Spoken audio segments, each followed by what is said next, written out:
काकचेष्टा बको ध्यानम श्वान निद्रा तथैव च अल्पहारी गृहत्यागी विद्यार्थी पंचलक्षणम।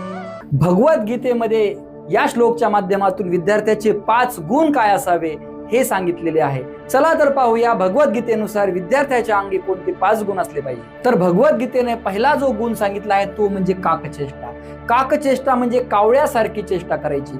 एका प्रयत्नातून जर अपयश आलं तर दुसरा प्रयत्न करा, जसा कावळा करत असतो। कावळा खूप चपळ असतो, चतुर असतो आणि जोपर्यंत त्याचं ध्येय पूर्ण होत नाही तोपर्यंत तो सतत चेष्टा करतो म्हणजे प्रयत्न करतो। प्रत्येक विद्यार्थ्याच्या अंगामध्ये चेष्टा करण्याचा गुण अवश्य असला पाहिजे। दुसरा गुण भगवद्गीतेने सांगितलेला आहे बको ध्यानम, म्हणजे बगड्यासारखं ध्यान पाहिजे। बघा, बगडा तासन तास एका पायावरती उभा राहत असतो पाण्यामध्ये, त्याचं चित्त एका ठिकाणी असतं। जोपर्यंत मासा त्याला भेटत नाही तोपर्यंत तो शांत चित्ताने राहत असतो।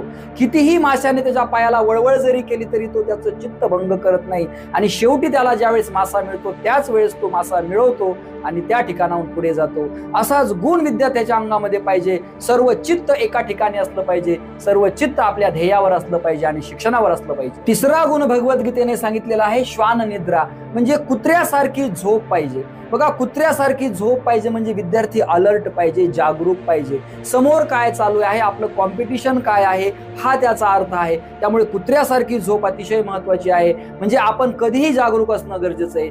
जास्त झोप विद्यार्थ्याला कामी नाही, कारण जास्त झोप ही आपल्याला आयुष्यातून खूप मागे घेऊन जात असते। चौथा गुण भगवद्गीतेने सांगितलेला आहे की अल्पहारी असला पाहिजे विद्यार्थी। अल्पहारी म्हणजे कमी आहार आणि योग्य आहार घेतला पाहिजे।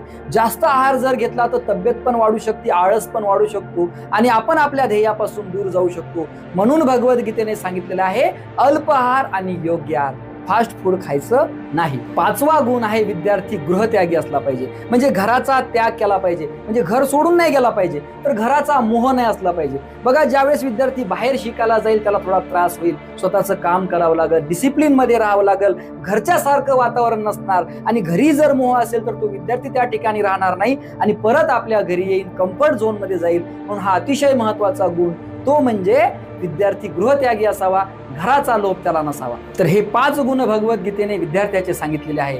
तुम्हाला वाटतं का की भगवद्गीतेचे श्लोक विद्यार्थ्यांना शिकवले पाहिजे म्हणजे त्यांच्या जीवनामध्ये खूप प्रगती होईल? असेल तर कॉमेंट करा, आपण त्यावर एखादा कोर्स बनवू। जय हिंद, जय महाराष्ट्र।